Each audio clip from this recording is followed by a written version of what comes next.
what you saying, huh? Now what they saying, huh? Hey, now what they saying, huh? Hey, now what they saying. My name is Brandon Grown, and I'm here on the Talk of the Town. I got Ashton Burrell with me. Yo, what's up? How you doing? How you doing, man? Thanks for having me. No problem. When did you think about becoming a mentor? Oh man, started during my sophomore year at college when I was at Lincoln University. And during my winter break, I came home and I had the idea, to want to do a program like that, for the kids around here, around the area, and just do something that I really didn't have, coming up. That's one thing I wish I had more or put an effort into finding was a mentor. It could have definitely guided me down some better paths to make better decisions. But you live and you learn. So that's one of the reasons why I created the mentor program, to give kids someone that could guide them and let them know things and stop them from making mistakes that I've already made. So when did you really know that you were going to be a mentor? When I really knew I would be a mentor, was when kids started showing up to the program, and then they, it just became a rapid fire thing, and everybody, they'll start calling you for advice, and you kind of don't know when you're becoming a mentor. Everybody is a mentor in so many different ways. You could be a mentor, just someone just paying attention to things that you do. Or you could be a mentor in a way that, people just call you to get advice from you. Or you could be a mentor because you know how to listen to people. You know how to adjust to people. And you know how to treat people the way that they need to be treated, to get them to be the best that they can be. So the moment I realized I was a mentor was when, everybody started coming to the program and your phone's ringing nonstop from everybody and, things like that. So that's when I noticed. Do you have anybody you look up to for? Oh yeah, that's a good question. It's a couple people I look up to. Definitely look up to my mom. She's a strong woman. Who else do I look up to? My pops is a good role model, great role model to me. And you guys, the kids in the mentorship program, I look up to you guys because you guys show a lot of strength and not giving up on anything. And you guys keep me going. So I look up to you guys as well. You guys give me that motivation, So can you tell us what you do inside your mentor place and the mentorship program itself? Well, we do a lot of different things. We do different charity event games. I know we have a project coming up with the Ronald McDonald House in January. We talk about events that's going on in the world today. And we talk about even events from the past. We could just sit and talk about any and everything with each other. And we have a good time. We do the movie night, the movie day. That's always fun. So, we just talk, we discuss. We give each other an outlet, to discuss a lot of issues going on. And just try to learn a lot of different things, from how to tie a tie. And different things like that, So that's a couple of the things that we do inside the program. Because of these current events that have been happening, we've saw a movie, Straight Outta Compton. Yes, sir. Yes, it was explaining of black people being discriminated just because of their color and being detained. And we also, again, have another student that not too long ago, maybe 2 weeks ago, was stopped and they were detained at a college. Yeah. Because they just fit the description, quote, quote. Yeah. And I disagree on this because, they stopped the African American, but they didn't stop Shep, one of our, people, mentors. Yes, sir. And I think it's very disrespectful. Yeah, it's definitely disrespectful. It's also humiliating. Yeah, humiliating. Yeah, it's humiliating. It's humiliating as well as embarrassing. To sit there and stop someone for no reason. Have people walk by and watch them, just be held for no reason. But I want to commend those young men because they held themselves in a fashionable manner. They weren't disrespectful. They didn't get out of line, even though the security was in the wrong. they still held their composure. They stayed calm. They didn't get disrespectful. They didn't do anything, that was wrong. They held themselves in a high manner, in a high character. So I want to commend them for that, especially them being so young. They presented themselves like true gentlemen. Even though they were in a negative situation, they still remain positive, and I commend them for finding that out of a negative situation. We thank you because you show us how to respect others, and when, if somebody comes at your neck really hard, not to, be rude or anything, it just come with them as kindness. Definitely. And, we thank you to show us that. Thank you. Thank you for listening. I'd like to say that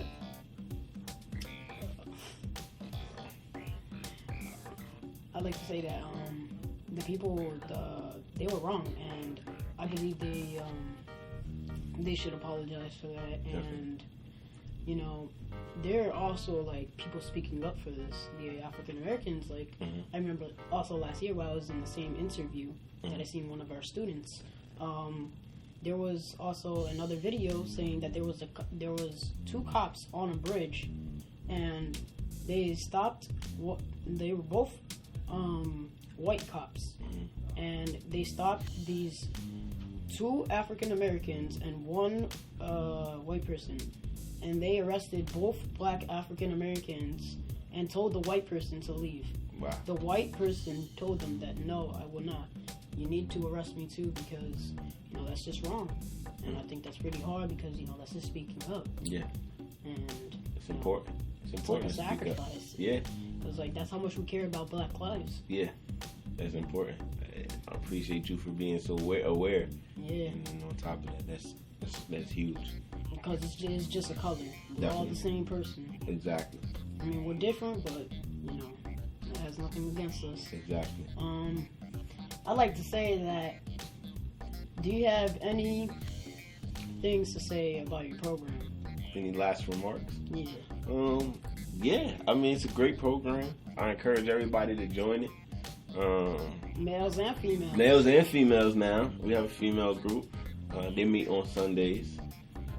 So they meet separately from. Yeah, they meet separately. Males. They meet separately. They meet on Sundays at 3:00. And you mentor them too? It's actually 2 young ladies. Two grown women. Daria and another Daria. 2 Darias. That's so confusing. Yeah, 2 Darias. And a young lady named Felicia. And they mentor the young ladies, and they're doing a great job with the young ladies. I know one of the young ladies just received an award for community outreaching. I think she did some type of program where she helped out homeless shelters, which was real cool. That's so I commend her for her work in the community at such a young age. And I commend you guys too. You guys are doing what you guys are supposed to do. And yeah. All right, thank you, Ashton. Thank you. Thanks for having me. Good day. You too. It's that time of year again for the annual L.I.V.E Membership free holiday card photo shoot. Every year in collaboration with Blacklight Films, L.I.V.E Membership offers a free photo shoot for your early holiday cards. Contact the email listed below for details, and spaces are limited. I think it's a great program. I've seen these kids. I've gone to some of their programs. I've seen how they handle themselves. I've seen how they have goals and objectives for themselves, and a lot of that can be attributed to what Ashton brings to their lives. What kind of results have you seen from the children that maybe have, I don't want to say phased out, but have moved on from the program and I guess gone to the alumni section, which you would refer to? Well, I haven't really interfaced with the graduates of the program. However, I do know that Ashton has a good number of his mentorees who do actually apply for college and go on to careers beyond college. I think he mentioned to me actually that he's got a graduate of the program that is on a basketball team. I'm really not good with sports. I know the difference between basketball and football and baseball. I am a baseball fan, but I can't talk to you about the other two. So I think just the fact that graduates of his program have succeeded in their lives beyond his program is a testament to what he's been able to accomplish with them. What's up? We're back on the Talk of the Town, and I'm your host, Ashton Burrell, and right now we are sitting with two of my favorite guys, Mr. Gino and Mr. Amir. Fellas, welcome to the show. How does it feel? How y'all feeling today? Feeling good. Feeling good. Feeling good too? Good. So fellas, tell me about yourselves. I know about y'all. What do y'all like to do in your spare time? My spare time, I like to, do sports. I like playing sports. I don't like sitting at home. Actually, I do. That's a lie.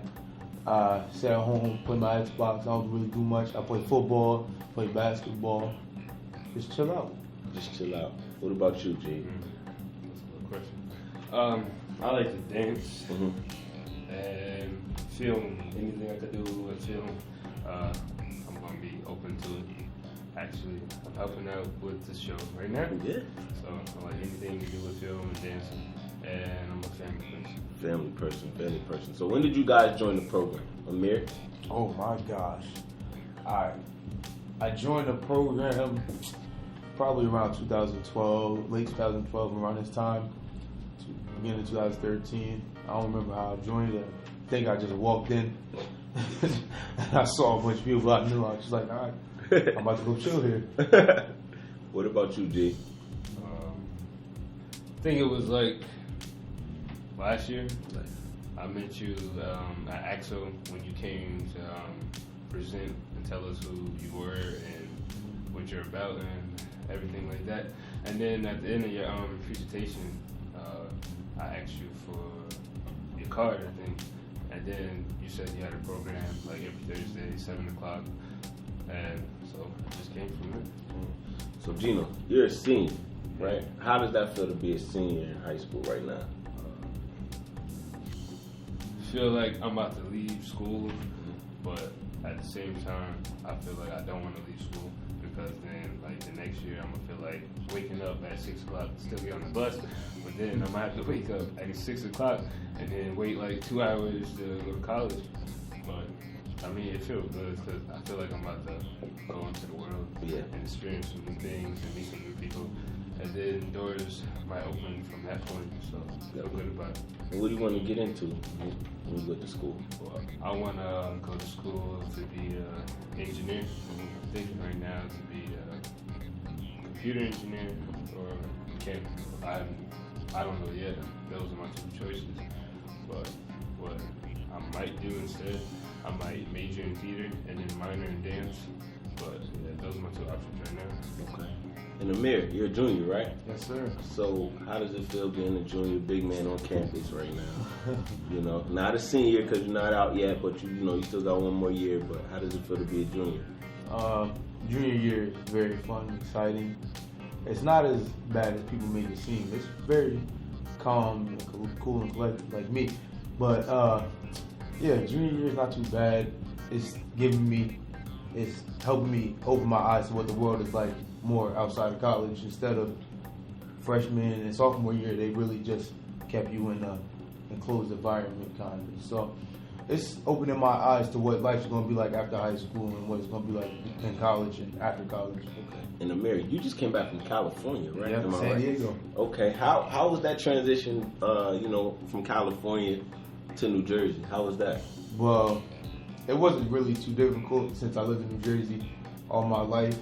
But San Diego was a very eye-opening experience because it helped me see everybody, see different people, meet different people, get to connect with different people, and it wasn't really that bad. I liked it. The weather was amazing, but it wasn't really my type because I'm from the East Coast. The West Coast is a lot different. It's not really a place I would enjoy living right now in this time. I like hanging out with my friends, like I said, so I don't really do that in San Diego. Okay. And G, Somerset, all day. How is it? How you like it in Somerset? And are you looking to get out of New Jersey when you get to school? Well, right now, as the colleges I'm thinking about going to is either Rutgers or Delaware. Mm-hmm. But really, I don't like Somerset at all. I don't like Franklin. I mean, that's where I grew up, so of course that's still gonna be in my heart. But it's time for a change to open new doors and see new people. So I'm trying to get out of that and go to a new environment. That's what's up. And so, fellas, since we're talking about geographics and locations, if you go to one spot, you know, for graduation, and that'll be a gift, where would you go? Gino? One spot. Anywhere in the world. I go to Africa. Africa. Why? I never Can't been. laugh. They can hear you. Africa. Why would you choose Africa?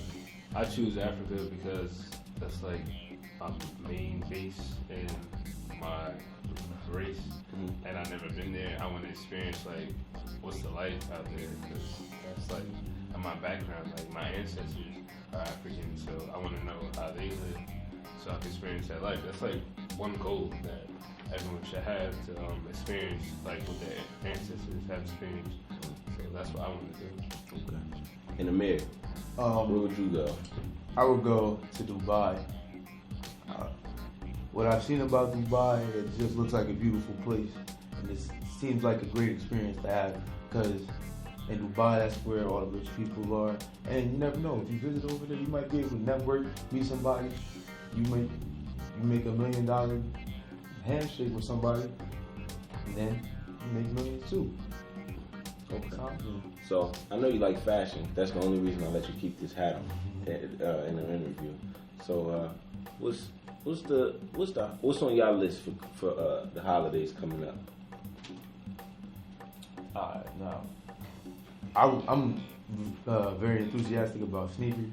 So the sneakers that are on my radar are the maroon and white 6s, the aqua 8s, and probably the 72 10 11s. For those of y'all that don't know, these are sneakers that aren't less than $300. Amir is a very expensive guy. Gino? Right now, I'm looking into getting a new camera. Okay. So that's going to be about like $300. And also shoes. I'm trying to have some shoes. So to fulfill y'all wish list, their pockets got to be right to make sure y'all wish list is fulfilled. One last question before we get out of here. What are y'all looking forward for Thanksgiving?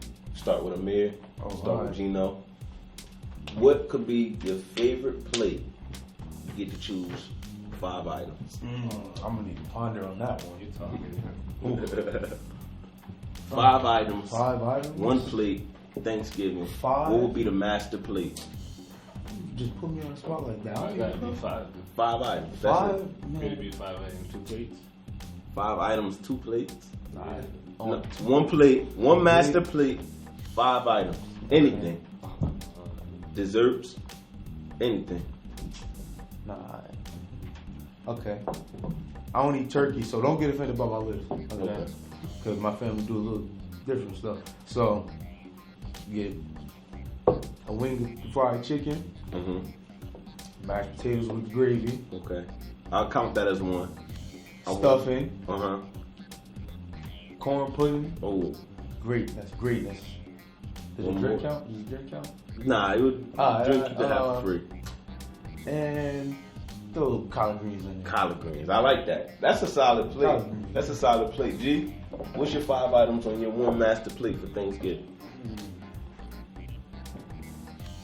Some yams. Yams. I like that. That's a good start. Cornbread. Cornbread. Some rice. Rice. Cabbage. Cabbage. And sweet potato pie. Sweet potato pie. Yeah. There it is. The master plate fulfilled. These 2 young men doing great things. So proud of you guys. Thank you guys for being on the show. More Talk of the Town when we come back. Stay tuned. Did you know about 40% of high school graduates don't attend college each year due to financial restraints? So that's why I decided to start the Hometown Hero Club, where 25% of each purchase will go towards a scholarship fund and be awarded at the end of each year to the next hometown hero. What can I say about Stephen Armstrong? I want to thank you for putting your trust in me. Oh, you mind if I tell you? Well, Stephen was locked up 2 years. What was that, like a month after he got out? Like a month after he got out, I go on Facebook. It was late, now that I think about it. He wrote on my wall he wanted to be a part of the mentorship program. Good? Don't choke yourself. John, can you help him? And when he did that, that just let me know right there that we're doing bigger and better things than I expected to do in the beginning. So I just want to say to Stephen, thank you for putting trust in me, for letting you, for guiding you this far. I'm proud of you. You're a graduate of high school, on your way to college. You finally learned how to tie a tie. I just want to say I'm proud of you, man. Let's keep up the positivity. And we're back on Talk of the Town. Right now we're sitting with an alumni of the program, Mr. Stephen Armstrong. Stephen, thanks for being on the show today. No problem. How you doing today? I'm doing good. Lovely. Can't complain. How about you? I'm good. We got little Stephen, Yeah. you know, in the house. And Stephen, I remember when you first came to the program. You want to talk about how did you even get involved with the program? You know, what steps did you take to even get involved with the mentorship program? Mm-hmm. I see you kept posting the status up about the kids and stuff. So I said, let me hit them up. I was fresh home from jail, but I ain't had nothing else to do. I thought about giving my time back to the community, so I hit you up. Actually, can I come with you one day and help mentor? And since then, I got involved with the program, met some of the kids, built a relationship with them. And I started back working and going to school, so I've been out for a minute. So, you know, how did you take with your negative situation and turn it into a positive? A lot of people, when they're in a negative situation or, you know, once they're incarcerated, they keep going back. How have you managed to do not go back and stay out? Well, I made a promise that everybody I wasn't going to go back in, so I kept my word. So when you saw the mentoring, now you mentoring literally on an everyday basis, how does that feel? To be honest, I love being a father. It made me feel good. Mm-hmm. It made me think something I got to live for now. Now you got something to live for. So when you say you got something to live for now, what? Then, before I had my son, I really ain't care. Mm-hmm. Still young-minded, ain't care. Yeah. Doing anything, get me locked up, killed. I can't do that no more. Yeah. So, hey, got my freedom, my son. That's a positive thing. And when you say, you know, you got your freedom in your son, how do you try to instill that in other kids, you know, that's going down the path, a reckless path, you know, they're not caring, you know, they're doing the things that you was doing. How do you give them words of encouragement to keep them from doing something? I always tell kids, like me, the only thing that saved me for doing 11 years was school. I was a good student in school, did all my work, A's and B's, the teacher loved me. Mm-hmm. Ain't nothing wrong being a teacher pet. Okay. Ain't nothing wrong being a teacher best student at all. All the teachers love me. That's what saved me doing 11 years of juvenile life. Okay. Best thing I tell every kid, stay in school. They help you out. They help you out in school. Mm-hmm. So what was being in the mentorship program? Give me your favorite memory for being in the mentorship program. This is going to be interesting. Let's see.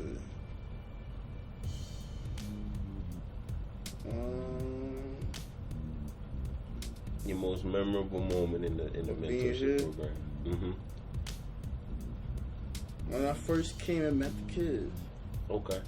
Yeah. Why was that memorable though? Cause I was like, I thought it was gonna be young kids, like young kids, and that's like people I could work with. Yeah. And like kids your age. Yeah. And I got little brothers their age, so somebody people I can have fun with. Okay. Now at the gold tie ceremony, that was my favorite memory with you, because I remember when you first got out of incarceration, you said you wanted to finish high school. How was that feeling? You know, knowing that a lot of things were against you. You know, you just were incarcerated. I think you had how many months before graduation? I had what, 4? 4 months before graduation. So you had 4 months to get yourself together and try to graduate. What was that like? Where was your mind at to make that happen? To be honest, I really wanted to just drop, like quit school, because it was getting annoying. But I stuck out with it. I finished, graduated, got my high school diploma. I started college. And I don't really like it. I stopped. I'm going back in January. I'm going to be working, taking care of my son. And what were we talking about again? So, well, you know, being in the program. Oh yeah, school, right? Like I have, like a lot of teachers telling me not to give up, try college.